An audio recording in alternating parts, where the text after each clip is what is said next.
Okay, it's recording.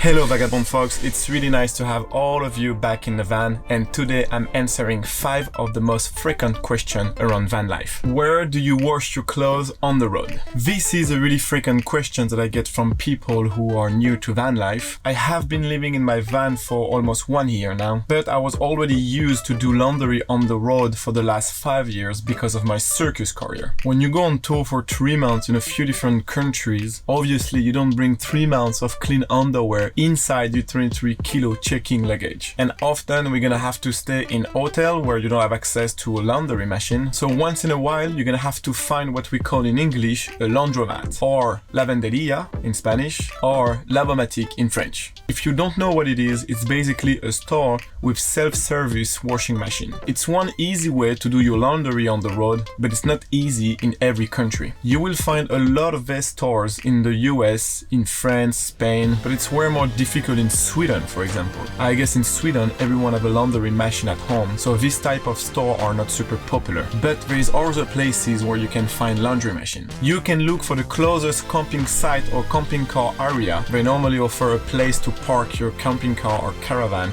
and you have full access to electricity, water and other services, and you pay most of the time every 24 hours. Obviously most of us who are doing van life don't want to go in this kind of camping area, but you can try to call them and ask if you can use only the laundry machine. Most of the time, if you call in advance and you are polite on the phone, it will not be a problem. They will probably charge you something between 3 to 5 euros. Don't accept more than that. And doing your laundry on a camping site is also the good opportunity to fill up the clean water and empty the gray one. Another alternative that I discovered in Sweden, because I've been traveling a lot along the Swedish west coast where there is a lot of harbors full of marinas and boat clubs. And obviously boat people are facing the same problem. They don't have a laundry machine in their boat. Most of the marinas will provide some laundry machine, but if you are not part of the marina or the boat club, you cannot just show up and use it. But once again, if you call them in advance and you are polite on the phone and you explain to them that you're traveling by and you need to wash your clothes,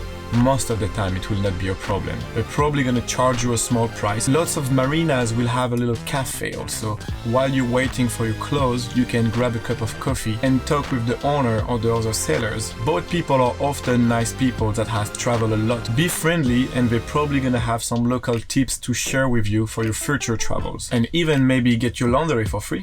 Then the last option to do a laundry in a van is to have this small portable laundry machine that don't use electricity. You can find a few of them around the internet. I personally never use one of them. I don't know how good they are. It will take some space in your van for sure. If you ever tried one of them and have some feedback, please share it in the comment section, because me, I don't have much to say. Never seen one, never tried one, but I will put some links in the description box. Next question. Where do you shower? I have the luxury to have an infinity shower system in my van. A full explanation video about the infinity shower is coming, I swear. I'm just taking the time to write it to be sure that it's nice and clear, but I swear it's coming. So I can technically have a hot shower in my van every day, but it's not everyone who can afford the space to have a shower in their van. So this is the other options. In the summer, you can get the outside portable shower that heats up only with the sun. You can buy one or you can make one for pretty cheap just by using some PVC tubes. A lot of people explaining it really well on YouTube. I will put some links for that also. You can use public shower. If you are traveling on the coast, you can find some at the beach. Some harbors will have some public shower also. If you are driving on the highway, most of the gas stations have showers also. And I'm always surprised that almost no one know about it, except for truck drivers. But if you are more into the nature, one of the good options also is to get a biological soap and wash yourself into a lake or the river. Just make sure to use a biological soap that will not damage the life underwater. And you also can learn to wash yourself from your sink. Of course, it's not like a real shower, but still learning to wash yourself with just a wet towel and a little bit of soap in front of your sink will make you feel fresher for the day. It's a quick and easy option if you don't have access to a shower on the moment. Where do you poop? This is one of the biggest topics around van lifer, because it's easy and quick to pee pretty much everywhere, but when it's about taking a number 2, you need a little bit more privacy. And obviously you cannot let your number 2 laying on the ground if there's other van lifer coming around. Don't be that person, please. Don't.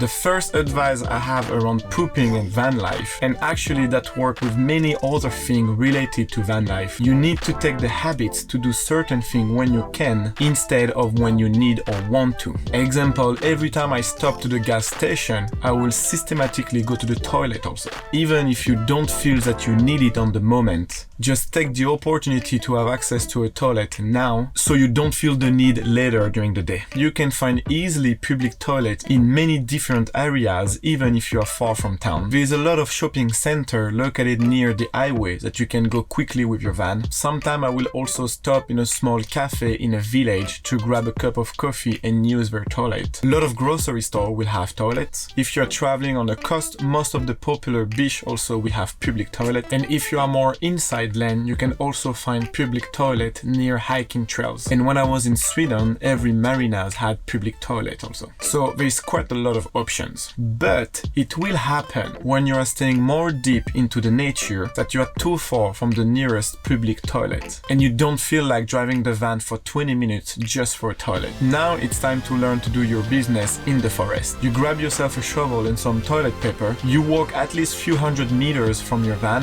find a nice spot with a beautiful view, dig a hole, do your thing and bury everything when you're finished. The rule is normally no one can find it after you're down. This is why you need to dig a hole first, and everything will compost faster if you bury your business. So don't be the person who let a surprise for the other van lifer. How long did it take to convert your van? My van took 10 weeks to convert full time. And when I say full time, I mean Monday to Sunday, from waking up to going to sleep. I was even finishing my morning coffee in the van, looking at what I have to do for the day. You don't have to do that. In my case, that was therapeutic after the first lockdown. I did it last summer just after the first lockdown and I lost my job, so I was able to focus on it full time. But in the same time, because of the crisis, sometimes it was complicated to find materials. That was my personal situation. Some people will take more time because they still have a full-time job while converting their van. It can take up to 1 year because they only have the weekends to work on the van.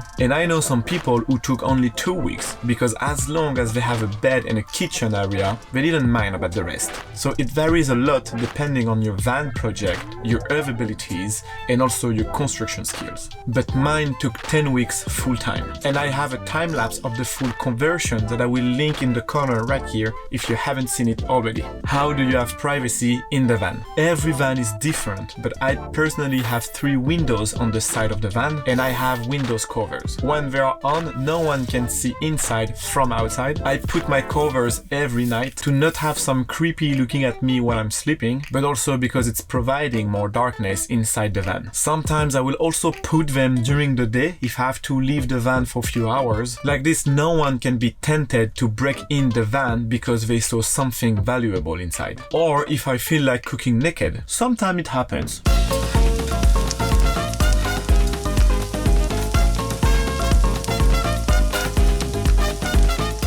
Or if I'm with someone and we feel like having some afternoon cuddles, then again the windows cover will provide the privacy that we need. But if there's no one else around, cuddling with your travel partner while enjoying the landscape, it's one of the beautiful things with van life. We talked about visual privacy, but the other privacy problems that come when you're having sex with your partner is the noise that come either from you, your partner, or the van that can be shaking. Some people can feel super embarrassed about that, and they will put loud music on a speaker to cover the noise. It's a classic. You probably already used that technique when you were a student and you was living with a lot of other people in a small apartment. But what I personally do is I just don't mind.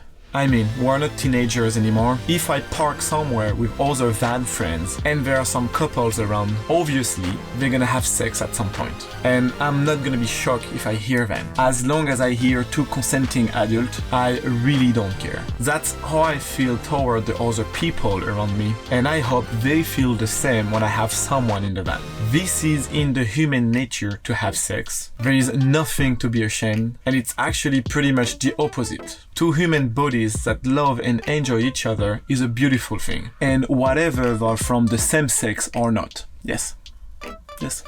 Just accept it, don't mind it, and everyone will feel better that way, in my opinion.